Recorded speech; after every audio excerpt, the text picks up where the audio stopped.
नमस्कार। आज आपण महाशिवरात्री स्पेशल एक मिल्कशेकची रेसिपी बनवतोय। रेसिपी खूप सोपी आहे, तर चला आपण वेळ न घालवता लगेच पटकन रेसिपीला सुरुवात करूयात। तर मिल्कशेक बनवण्यासाठी मी येथे 5 बदाम, 5 काजू, 2 अक्रोड तसंच 2-3 खजूर याच्या बिया काढून घेतलेल्या आहेत। एक वेलची घेतलेली आहे आणि त्यासोबतच 2 वेलची केळी घेतलेली आहेत। तर आपल्याला ही वेलची जी आहे ती सोलून घ्यायची आहे।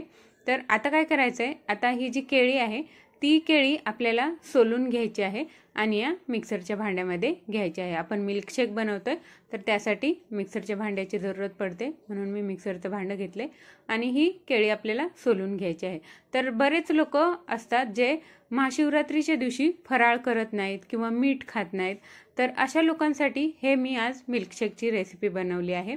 तर ही एक ग्लास पिली तर जवळजवळ तुम्हाला 5 ते 6 तास भूक लागणार नाही किंवा तुम्ही दिवसभर काही नाही खाल्लं तरी पण चालेल। तर आता मी ही केळी जी आहे ती कट करून मिक्सरच्या भांड्यात घेतलेली आहे। त्यासोबतच जे हे आपण ड्रायफ्रुट्स घेतलेले आहेत ते पण सगळे आपल्याला या भांड्यामध्ये घालून घ्यायचे आहेत।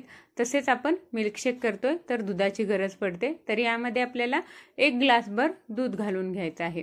तर दूध तुम्ही तुमच्या आवडीनुसार थंड किंवा साधं जसं तुम्हाला मिल्कशेक पाहिजे तसं तुम्ही घेऊ शकता। तर मी इथे फ्रीजमधलं थंड दूध घेतलेलं आहे।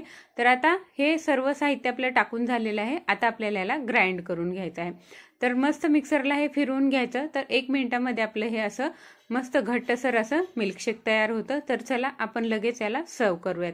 तर सर्व करण्यासाठी मी येथे 1 ग्लास घेतलेला आहे, त्यामध्ये असं हे घट्ट असं आपलं मिल्कशेक सर्व करायचं आहे। आणि एक लक्षात ठेवा, याच्यामध्ये मी साखर घातलेली नाही, तर हे जे ड्रायफ्रुट्स आणि केळी आहे याच्यामध्ये हे गोड होतं।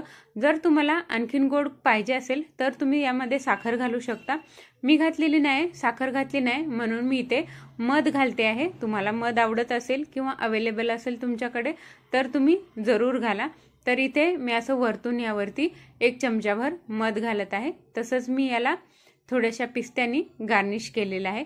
तर तुमच्या आवडीनुसार तुम्ही ह्याचं गार्निशिंग करू शकता। तर आजची आपली ही मस्त अशी घट्टसर आणि भूक भागवणारी किंवा थांबवणारी मिल्कशेकची हेल्दी रेसिपी तयार आहे। फक्त ही उपवासालाच नाही तर बिना उपवासाला किंवा कधी मन झालं तुमचं तरीही तुम्ही ही करून पिऊ शकता। तर चला, अशी ही आपली मस्त हेल्दी मिल्कशेकची रेसिपी तयार आहे। रेसिपी कशी वाटली हे कमेंट करून नक्की सांगा। आवडली असेल तर चॅनलला सबस्क्राईब करायला विसरू नका।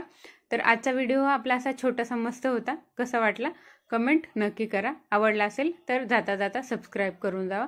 आजचा व्हिडिओ पाहिल्याबद्दल थँक्यू।